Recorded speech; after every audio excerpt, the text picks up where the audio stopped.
கர்த்தருக்கு ஸ்தோத்திரம். நம்முடைய ஆண்டவர் இரட்சகருமாகிய இயேசுவின் நாமத்தினாலே உங்களுக்கு வாழ்த்துதலை தெரிவித்துக் கொள்கிறோம்.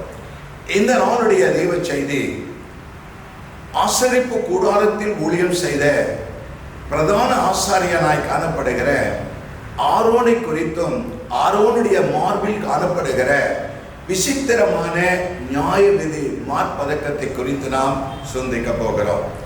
எபிரேய புஸ்தகம் 5ஆம் அதிகாரம் 4ஆம் வசனத்திலே வாசிக்கும் போது, மேலும் ஆரோனை போல தேவனால் அழைக்கப்பட்டால் ஒழிய ஒருவனும் இந்த கனமான ஊழியத்துக்கு தானாய் ஏற்படுகிறதில்லை. இந்த ஊழியம் கனமானது. அந்த கனமான ஊழியத்திற்கு ஆண்டவர் ஆரோனை கர்த்தர் அழைத்தார். அந்த ஆரோன் இந்த ஆசரிப்பு கூடாரத்தில் காணப்படுகிற பிரகாரத்திலே மோசேவனை நிற்க பண்ணி அவனுடைய பழைய வஸ்திரங்களை களைந்து அவனை அந்த தொட்டியில் காணப்படுகிற தண்ணீரினாலே ஸ்நானம் பண்ணிவிட்டார். அதற்கு பின்பு ஆசாரிய வஸ்திரத்தை அவன் தரித்துக் கொள்ளும்படியாக அவனுக்கு உள் வஸ்திரத்தையும் வெளியில் காணப்படுகிற அலங்கார வஸ்திரத்தையும் அவனுக்கு உடுத்தி வைக்கப்பட்டது. அருமையான கர்த்தருடைய பிள்ளைகளே, பழைய வஸ்திரம் என்பது நம்முடைய வாழ்க்கையில் காணப்படுகிற பழைய சுபாவங்கள், பழைய குணங்கள், ரட்சிப்பின் அனுபவத்துக்கு முன் காணப்படுகிற உலக காரியங்கள் காணப்படும். ஆனால் எப்பொழுது தேவன் அவனை சந்தித்து அழைத்து அவனை பரிசுத்த ஸ்தலத்திலே கொண்டு வந்து நிறுத்தி அந்த பழைய வஸ்திரங்களை களைந்து அவன் இது முதற்கொண்டு தேவனுடைய சமூகத்தில 2 விதத்தில அவன் பரிசுத்தமாய் இருக்க வேண்டும் என்று சொல்லி முதலாவதாக அவனுக்கு உள் வஸ்திரத்தை அணிவித்தார். அந்த உள் வஸ்திரம் என்பது ஒரு தனிப்பட்ட அவருடைய வாழ்க்கையில் காணப்படுகிற ரகசிய பாவங்களை, ரகசிய குற்றங்களை, அவருடைய வாழ்க்கையில காணப்படுகிற பாவத்தை அவன் வெளிப்படுத்தக்கூடாது என்பதற்காக, அவருடைய நிர்வாணம் தேவ சமூகத்தில் காணப்படாமல் இருப்பதற்காக அவனுக்கு உள் வஸ்திரம் கொடுக்கப்பட்டது.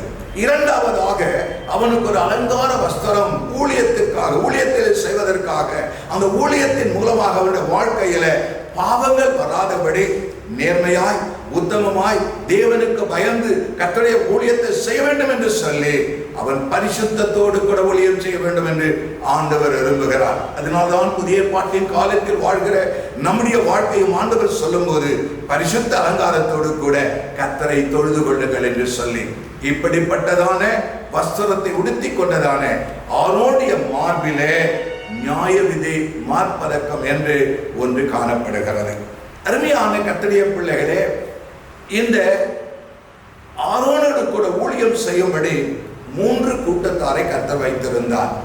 அவர்கள் லேவிய குமாரர்களாய் காணப்படுகிற கோகாத்தியர்கள், இரண்டாவதாக மெராரியர்கள், மூன்றாவதாக கெர்சோனியர்கள். இவர்கள் அத்தனை பேரும் லேவியர்கள். இவர்கள் பரிசுத்த ஸ்தலத்துக்குள்ளோ மகா பரிசுத்த ஸ்தலத்துக்குள்ளோ பிரவேசிக்க முடியாது. இவர்கள் பிரகாரத்தில் மட்டுமே அந்த ஊழியங்களை செய்ய வேண்டும்.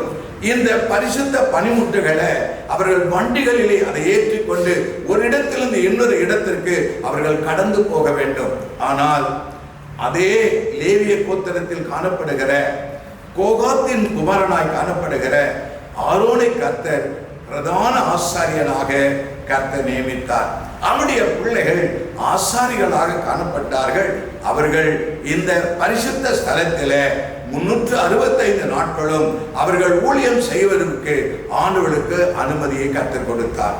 ஆனால் இந்த பிரதான ஆசாரியனாய் காணப்படுகிற ஆரோன் வருடத்திற்கு ஒரு முறை மகா பரிசுத்த ஸ்தலத்துக்குள்ளே பிரவேசித்து அங்கே அவன் ஊழியம் செய்ய வேண்டும். ஆனாலும் இந்த ஆரோன் 365 நாட்களும் அந்த ஆசரிப்பு கூடாரத்திலே அந்த ஆசாரிகளோடு கூட இணைந்து அவன் ஊழியம் செய்யும் போது அந்த பரிசுத்த வஸ்திரத்தை அவன் தரித்துக் கொள்ள வேண்டும் என்று சொல்லி வேதாகமும் நமக்கு வெளிப்படுத்தி காட்டுகிறது. அதனால ஆசாரியனுடைய மார்பதக்கத்தை குறித்து நாம் சிந்திக்க போகிறோம். யாத்ராகமத்தின் புஸ்தகம் 28ஆம் அதிகாரம் 29ஆம் வசனத்திலே, ஆரோன் பரிசுத்த ஸ்தலத்திற்குள் பிரவேசிக்கும் போது இஸ்ரவேல் புத்திரரின் நாமங்களை தன் இருதயத்தின் மேலிருக்கும் நியாய விதி மார்பதக்கத்திலே கர்த்தருடைய சன்னிதானத்தில் ஞாபகக்குறியாக எப்பொழுதும் தரித்து கொள்ள கடவன். ஆரோன் தேவனுடைய சமூகத்துக்கு போகும்போதெல்லாம் அந்த 12 கூட்டத்தாருக்காக அவன் ஜெபிக்க வேண்டும். அவர்களுக்காக விண்ணப்பம் பண்ண வேண்டும், அவர்களுக்காக கர்த்தரிடத்திலே பரிந்து பேச வேண்டும், அவர்களை ஞாபகம் வைத்து அவர்களுக்காக தேவ சமூகத்திலே அவன் ஜெபிக்க வேண்டும் என்பதை ஞாபக குறியாக இந்த 12 கோத்திரத்தாரையும் அவன் இருதயத்திலே சுமக்கிறவனாக காணப்பட்டான். அருமையான கர்த்தருடைய பிள்ளைகளே, இந்த நியாயவிதி மார்பதக்கமானது 1 ஜான் உயரமும் 1 ஜான் அகலமாய் காணப்படும். அந்த 1 ஜான் அகலத்திலும் நீளத்திலும் காணப்படுற அதிலே 4 பத்திகளாக அதை உருவாக்க வேண்டும். முதல் பத்தியிலே பத்மராகத்தையும் புஷ்பராகத்தையும் மாணிக்கத்தையும் அதிலே பதிக்க வேண்டும். இரண்டாவது பத்தியிலே மரகதத்தையும் இந்திர நீலத்தையும் வஜ்ரக்கல்லையும் அதிலே பதிக்க வேண்டும். மூன்றாவது பத்தியிலே கெம்பும் வைடியமும் சுகந்தியும் அதிலே பதிக்கப்பட வேண்டும். நான்காவது பத்தியிலே படிகை பச்சையையும் கோமேதகத்தையும் எஸ்பியும் அதிலே பதிக்கப்பட வேண்டும். அருமையான கர்த்தருடைய பிள்ளைகளே, அப்படி பதிக்கப்பட்ட அந்த கற்களின் மேலே என்ன இருக்கும் என்றால் இஸ்ரவேல் கோத்திரத்தாருடைய நாமங்கள் அதிலே வெட்டப்பட்டதாக அதிலே அமைந்திருக்கும். அதனால் இஸ்ரவேல் ஜனங்களுடைய ஒவ்வொரு கோத்திர பிதாக்களுடைய பெயர்கள் அதிலே காணப்படும். இது யாத்ராமத்தின் புஸ்தகம் 28ஆம் அதிகாரம் 21ஆம் வசனத்திலே இந்த கற்கள் இஸ்ரவேல் புத்திரருடைய நாமங்களின் படியே 12 அவர்களுடைய நாமங்கள் அவைகளில் வெட்டப்பட்டவைகளுமாய் இருக்க வேண்டும்.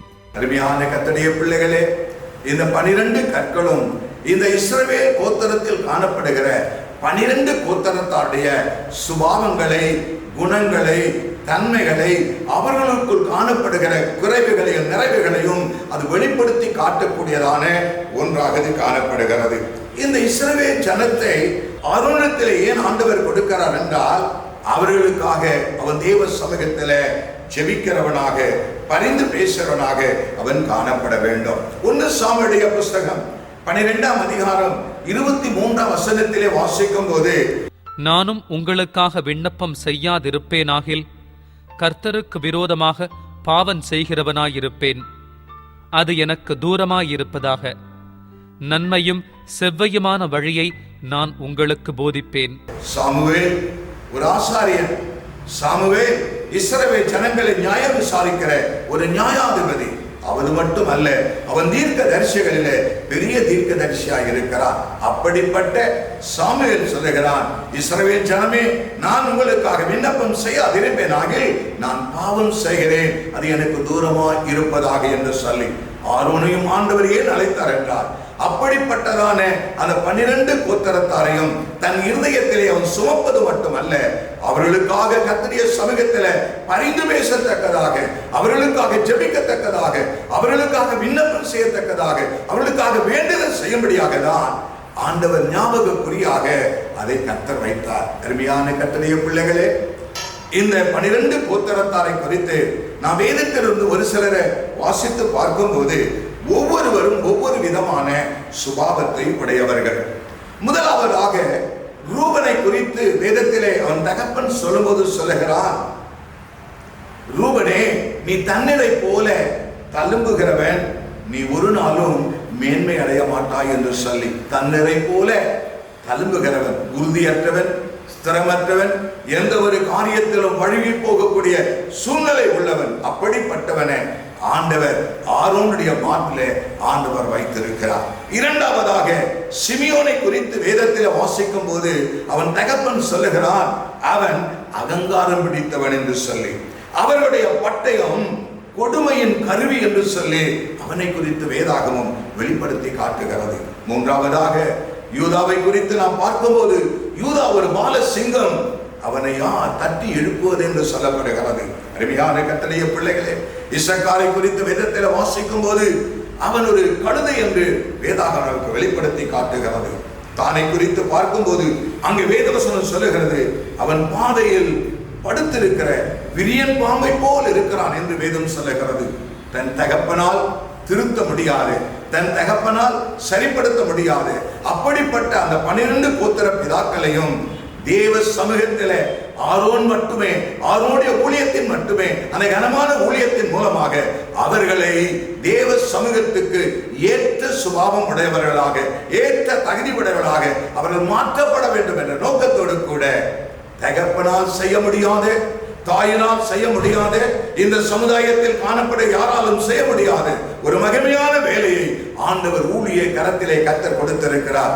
ஊழியர்களால் மட்டுமே அவர்களுடைய வாழ்க்கையை மாற்றி அமைக்க முடியும். அருமையான கர்த்தருடைய பிள்ளைகளே, புதிய பாட்டின் காலத்திலே வரும்போது வேதவசனம் அப்போஸ்தலனாகிய பவுல் அதை மிகவும் அழகாக நமக்கு வெளிப்படுத்தி காட்டுகிறார். எபிரேய புத்தகம் 13ஆம் அதிகாரம் 17ஆம் வசனத்திலே வாசிக்கும் போது, உங்களை நடத்துகிறவர்கள் உங்கள் ஆத்துமாக்களுக்காக உத்தரவாதம் பண்ணுகிறவர்களாய் விழித்திருக்கிறவர்களானபடியால் அவர்கள் துக்கத்தோடே அல்ல சந்தோஷத்தோடே அதை செய்யும்படி அவர்களுக்கு கீழ்ப்படிந்து அடங்குங்கள். அவர்கள் துக்கத்தோடே அப்படி செய்தால் அது உங்களுக்கு பிரயோஜனமாயிருக்க மாட்டாதே.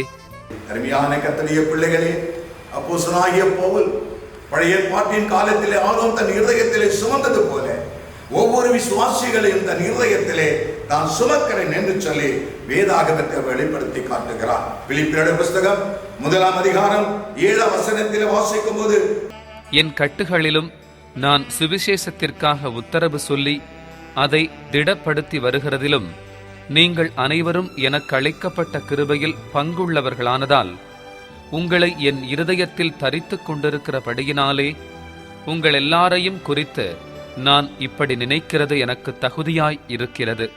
அப்போஸ்தலனாகிய பவுல் அவன் போகிற இடமெல்லாம் சபைகளை ஸ்தாபித்தது மட்டுமல்ல, அவர்களை தன் இருதயத்திலே சுமக்கிறவனாக, இருதயத்திலே அவர்களுக்கு ஜெபிக்கிறவனாக அவன் காணப்பட்டான். அதனால்தான் வேதாகமத்திலே வாசிக்கும் போது, எபேசியருடைய புத்தகம் 1ஆம் அதிகாரம் 16ஆம் வசனத்திலே வாசிக்கும் போது, இடைவிடாமல் உங்களுக்காக ஸ்தோத்திரம் பண்ணி என் ஜெபங்களில் உங்களை நினைத்து, கொலோசியருடைய புத்தகம் 1ஆம் அதிகாரம் 5ஆம் வசனத்திலே வாசிக்கும் போது, எப்பொழுதும் உங்களுக்காக வேண்டுதல் செய்கிறோம். பிலிப்பியருடைய புத்தகம் 1ஆம் அதிகாரம் 4ஆம் வசனத்திலே வாசிக்கும் போது, நான் பண்ணுகிற ஒவ்வொரு விண்ணப்பத்திலும் உங்கள் அனைவருக்காகவும் எப்போதும் சந்தோஷத்தோடே விண்ணப்பம் பண்ணி. அருமையான கர்த்தருடைய பிள்ளைகளே, புதிய பாட்டின் காலத்திலே கர்த்தருடைய ஊழியர்கள் ஆரோனை போல தங்களுடைய விசுவாசிகளை தன் இருதயத்தில் சுமப்பது மட்டுமல்ல, அவர்களுக்காக இரவும் பகலும் ஜெபிக்கிறவர்களாக, அவருடைய வாழ்க்கையின் ஆசீர்வாதங்களுக்கு ஜெபிக்கிறவர்களாக, அவருடைய வியாதிகள் மறையபடி ஜெபிப்பதற்காக, அவருடைய சுபாவங்கள் மாற்றப்பட்டு அவர்கள் பரலோகத்துக்கு ஆயத்தப்படுத்தும்படியான இந்த மகிமையான கனமான ஊழியத்திற்கென்று ஆண்டவர் ஊழியர்களை கர்த்தர் அழைத்திருக்கிறார். அந்த ஊழியம் சாதாரணமான ஊழியம் அல்ல, அது கனத்துக்குரிய ஊழியம். அதனால்தான் வேதவசனம் சொல்லுகிறது, ஒருவன் எனக்கு ஊழியம் செய்தார் அவனை பிதாவானவர் கனப்படுத்துவார். இந்த பூமியிலும் மட்டுமல்ல, பரலோகத்திலும் கனத்தை பெற்றுக் கொள்கிறார்கள். கர்த்தருடைய ஊழியக்காரர்கள் அவர்கள் ஆரோனை போல அழைக்கப்பட்டவர்கள், ஆரோனை போல அழைக்கப்பட்ட தேவனுடைய ஊழியர்களாகிய நாம் உண்மையாய், உத்தமமாய், நேர்மையாய், பரிசுத்தமாய் நம்முடைய கரத்தில் கொடுத்திருக்கிற அப்படிப்பட்ட சுபாவம் உள்ள விசுவாசிகளை, அவர்களை கிறிஸ்து இயேசுவுக்குள்ளாக தேறினவர்களாக, பூரணப்பட்டவர்களாக அவருடைய வருகைக்கு அவர்களை ஆண்டவருக்கு ஆயத்தப்படுத்தத்தக்கதாக உங்களுக்கும் எனக்கும் ஆண்டவர் உதவி செய்வாராக. உங்கள் குடும்பத்தையும் கர்த்தர் ஆசீர்வதிப்பாராக. உங்கள் ஊழியத்தை ஆண்டவர் பலுகி பெருக பண்ணுவாராக. ஆமென். எங்களது முகவரி: Elshai church, Elshai compound, 2/70 east coast road, Palavakkam, Chennai 41, south India. Phone number 919444229865. Email address elshraichennai41@gmail.com. Website www.elshraiindia.in.